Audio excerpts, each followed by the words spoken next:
সন্তানদের জীবনবোধ তৈরি করার জন্য শিক্ষণীয় কার্টুন, ফিল্ম বা বিভিন্ন ভিডিও দেখানো যাবে কিনা এ ব্যাপারে ইসলামের কোনো বিধিনিষেধ আছে কি? যদি কার্টুনে কোনো মিউজিক না থাকে, অশ্লীল কোনো কিছু না থাকে, ইমান বিধ্বংসী কোনো কিছু না থাকে, তাহলে সেক্ষেত্রে পরিমিত এবং ভারসাম্য রক্ষা করে সন্তানকে এ ধরনের ভিডিও দেখানো যেতে পারে। কিন্তু সর্বোচ্চ সতর্ক থাকতে হবে এগুলো বাচ্চার যেন আসক্তির কারণ না হয়। আজকাল সাধারণত আমরা ডিভাইসে যখন সন্তানদেরকে নিয়ে যাই, তখন তাদেরকে ফেরানোটা কঠিন হয়ে যায় এবং তারা কিন্তু আসক্ত হয়ে যায়। পরবর্তীতে তারা সেখান থেকে খুব ভয়াবহ একটা পর্যায়ে চলে যায়। বিধায় সেটিকে মাথায় রেখে এটি করা যেতে পারে। সবচেয়ে ভালো হয় এগুলোকে এভয়েড করে যদি আপনি সন্তানকে সরাসরি হাতে কলমে দিনী শিক্ষা দিতে পারেন এবং তার বিনোদনের জন্য ফিজিক্যাল এক্সারসাইজ হয় সেরকম খেলাধুলা সহ বিভিন্ন রকমের খেলাধুলার উপাদানের ব্যবস্থা আপনি করতে পারেন। আমি চোখ বন্ধ করে নামাজ পড়ি। একজন বলল, চোখ বন্ধ করে নামাজ পড়া হারাম, নামাজ হবে না। কিন্তু চোখ বন্ধ করে নামাজ পড়লে আমার ভালো লাগে এবং মনোযোগ বেশি থাকে। আপনার কাছে সঠিক বিষয়টা জানতে চাই। মৌলিকভাবে খোলা রেখে নামাজ পড়া উচিত। স্বাভাবিকভাবে চোখ খোলা রেখে নামাজ পড়তে হবে। যদি কেউ চোখ বন্ধ করে নামাজ পড়েন, তাহলে সেটা সাধারণত মাকরুহ হয়, অপছন্দনীয় হয়, সুন্নাহর খেলাফ হয়। যদি কেউ চোখ বন্ধ করে নামাজ পড়লে তার মনোযোগ থাকে এবং খুশু-খুজু থাকে, তার ফোকাস ঠিক থাকে, জাস্ট মনোযোগ ঠিক থাকার প্রয়োজনে যদি কেউ এটি করে, তাহলে সেটা মাকরুহ হবে না, সেটা জায়েজ হবে। বিয়েতে অমুসলিম সহকর্মীকে সাক্ষী বানানো যাবে কিনা? অমুসলিম ব্যক্তির সাক্ষ্য দানে বিয়ে হবে কিনা? বিয়েতে সাক্ষী মুসলিম হওয়া জরুরি। অমুসলিম সাক্ষী যদি সাক্ষ্য দেয়, তাহলে সেক্ষেত্রে বিয়ে বিশুদ্ধ হবে না এবং তার সাক্ষ্য ইসলামী শরিয়ার আলোকে গ্রহণযোগ্য হবে না। কিছুদিন আগে আমি আমার বড় বোনের সঙ্গে এক জায়গায় যাই। সেখানে বোন আমাকে তার ছেলে হিসেবে পরিচয় দিয়েছেন। এতে কি আমাদের ভাই-বোনের সম্পর্ক ভেঙে গেছে? কোনো বোন যদি সামাজিক বা অন্য কোনো কারণে তার ভাইকে নিজের সন্তান হিসেবে পরিচয় দেয়, তাহলে শরিয়াত দৃষ্টিকোণ থেকে এর বিধান কি?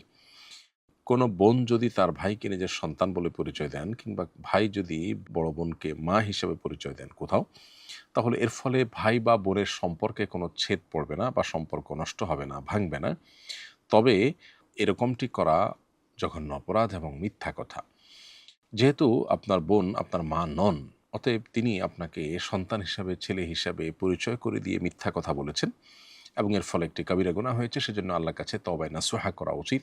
একান্ত কোনো ফেঁসে যাওয়ার মতো পরিবেশ, যেখানে জীবন রক্ষা করার মতো প্রশ্ন আছে, সেরকম কোনো পরিবেশ যদি না হয়, তাহলে সেক্ষেত্রে যেনতেন কারণে এরকম মিথ্যা কথা বলবার কোনো সুযোগ নেই। মিথ্যাকে আল্লাহ রাব্বুল আলামিন আমাদের জন্য হারাম করেছেন এবং মিথ্যাবাদী, মিথ্যা বলতে, বলতে আল্লাহর কাছে মিথ্যাবাদীদের তালিকা তার নাম উঠে যায়। এজন্য আপনার বোনের এবং আপনাদের উচিত হলো তওবা করা। যেই কাজ হয়েছে সেটি অন্যায় কাজ হয়েছে, কিন্তু এর ফলে আপনাদের সম্পর্কে কোনো প্রকার ভাঙন ঘটেনি। কোনো অমুসলিম যদি কোরআন কিংবা কোরআনের তর্জমা তাফসির কিনতে চান বা সংগ্রহ করতে চান, তার কাছে বিক্রি করা বা তাকে হাদিয়া দেয়া যাবে কিনা? কোনো অমুসলিম যদি কোরআনের ফাইল কিনতে চায়, তো সেটা দেওয়ার প্রশ্নই ওঠে না। প্রথমত, এই ফাইল তার কোনো কাজে আসবে না। দ্বিতীয়ত হলো যে এর ফলে তার কাছে কোরআনের যে সম্মান আছে, মর্যাদা আছে, সেটা কিছুটা হলেও হানি হতে পারে। তবে কোরআনের কোনো অনুবাদ কপি তাকে দেয়া যেতে পারে। সেটা তিনি যে ভাষী হবেন সে ভাষার উপযোগী তর্জমা তার কাছে দেয়া যেতে পারে। যাতে করে তিনি আল্লাহর কালাম জানতে পারেন এবং তার প্রতি ঈমান আনয়ন করতে পারেন।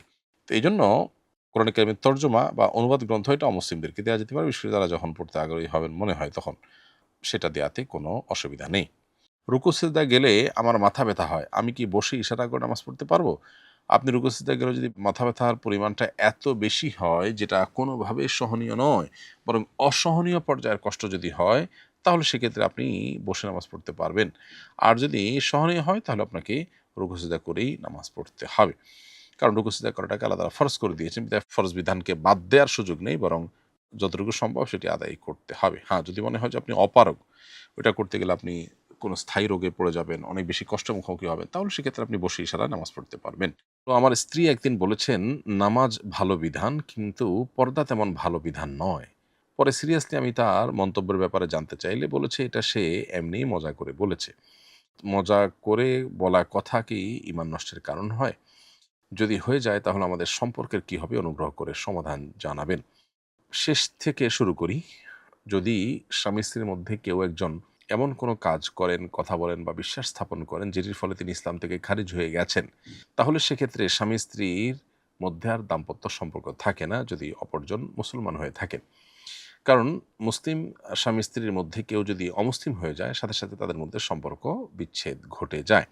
এখানে আপনার স্ত্রী যে মন্তব্য করেছেন, এই মন্তব্যের ফলে তিনি ইসলাম থেকে খারিজ হয়েছেন কিনা? এর উত্তর হলো যে তিনি যে মন্তব্য করেছেন, পর্দা ভালো কোনো বিধান নয়। এটি সুস্পষ্টভাবে কুফরি। এমনকি রসিকতা করে, মজা করে বললেও এটা কুফরি। তবে অজ্ঞতাবশত যদি এরকম বলে থাকেন তিনি, তাহলে সেটা ঈমান থেকে বের হওয়ার কারণ নাও হতে পারে।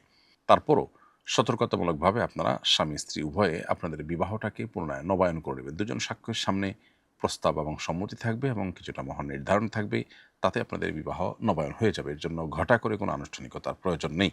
এবং এ ধরনের মন্তব্য করার ব্যাপারে আমাদের সতর্ক থাকতে হবে। শরিয়ার সুস্পষ্ট এবং অকাট্যভাবে প্রমাণিত কোনো বিধান, সেটা যদি কেউ বলে আমার পছন্দ হয় না, ভালো লাগে না, তাহলে সেটা সুস্পষ্টভাবে কুফরি হয়, অবিশ্বাস হয় এবং আল্লাহর সঙ্গে বিদ্রোহের শামিল হয়। এ ধরনের কথা মজা করে বলবার মতো বিষয় নয়। সম্প্রতি মিরপুরে এক বৃদ্ধা মারা গেছেন। অনেকে ধারণা করছেন তিনি বেশ কয়েকদিন আগেই মারা গেছেন। কিন্তু তার প্রতিষ্ঠিত সন্তানরা তার যথাযথ শুশ্রূষা করেননি। বাবা মায়ের সেবা করার ব্যাপারে কোরআন সুন্নাহর আলোকে জানতে চাই। আল্লাহ রাব্বুল আলামিনের পর, আল্লাহর হাবিব মুহাম্মদ সাল্লাল্লাহু আলাইহি সাল্লামের পর পৃথিবীতে সবচেয়ে বেশি যে মানুষটি আমাদের শ্রদ্ধা, ভালোবাসা এবং আমাদের সেবা যত্ন পাওয়ার হকদার, তারা হলেন আমাদের মা এবং বাবা। অতএব এই মা-বাবার প্রতি যদি কেউ দায়িত্বহীন আচরণ করে, তিনি যদি নিজেকে মুসলমান পরিচয়ও দেন, তারপরে তিনি আসলে আল্লাহর খাতায় ভালো মুসলমান হতে পারবেন না। কারণ একটা হাদিসে রয়েছে, রিদার রব্বি ফি রিদাল ওয়ালিদাইন ওয়া সাখাতুর রব্বি ফি সাখাতিল ওয়ালিদাইন। আল্লাহর সন্তুষ্টি মা-বাবার সন্তুষ্টিতেই নিহিত, আর আল্লাহর অসন্তুষ্টিও মা-বাবার অসন্তুষ্টির মাঝে নিহিত। এজন্য একজন মানুষ তিনি তার বাবা-মাকে সন্তুষ্ট রাখবার সর্বোচ্চ এবং সর্বতোভাবে চেষ্টা চালাবেন। এটি তার কর্তব্য। সন্তান অনেক বেশি শিক্ষিত হয়েছে, অনেক প্রতিষ্ঠিত হয়েছে, কিন্তু বাবা-মার প্রতি তার ভালোবাসার যদি যেই পরিমাণ থাকার কথা সেটা যদি ঘাটতি থাকে, তাহলে এই শিক্ষা ইসলামী দৃষ্টিকোণ থেকে শিক্ষা নয়, বরং এটা মূর্খতা এবং অজ্ঞানতা। এজন্য ইসলাম মানুষকে বস্তুবাদের শিক্ষা না দিয়ে মানুষকে মোরাল এবং নীতিনৈতিকতার শিক্ষাকে দেওয়ার ব্যাপারে বেশি গুরুত্ব আরোপ করে। নীতিনৈতিকতার ব্যাপারে দ্বীনি শিক্ষা দেওয়ার ব্যাপারে ইসলাম গুরুত্ব আরোপ করে, সেটি হলো ফার্স্ট। সেটা হওয়ার পর যদি কেউ জাগতিক শিক্ষা অর্জন করে, সেটি হালাল হতে পারে। অতএব এই ঘটনা আমাদেরকে চোখে আঙ্গুল দিয়ে আবারও দেখিয়ে দিয়েছে যে সন্তানকে তথাকথিত প্রতিষ্ঠিত করার যে প্রতিযোগিতায় আমরা পিতামাতারা অবতীর্ণ হই, এটি সুস্থ প্রতিযোগিতা নয় যদি সেটা নীতি বা নৈতিক শিক্ষা, ধর্মীয় শিক্ষাকে বাদ দিয়ে হয়। আর যদি দ্বীনি এবং নৈতিক শিক্ষার পাশাপাশি তার জাগতিক শিক্ষা শিক্ষিত করবার জন্য বাবা মা চেষ্টা করেন, প্রতিযোগিতায় লিপ্ত হন, তাহলে সেটা প্রশংসনীয় হতে পারে। আমাদের সামনে খুবই ভয়াবহ একটি আপনার গন্তব্য অপেক্ষা করছে। আমরা দেখি উন্নত পৃথিবীতে বাবা মা তাদের বার্ধক্য এভাবে, অর্থাৎ ঘরে পচে গলে মৃত্যুর মাধ্যমে তাদের বার্ধক্যের সময়গুলো শেষ পরিণতির দিকে যায়।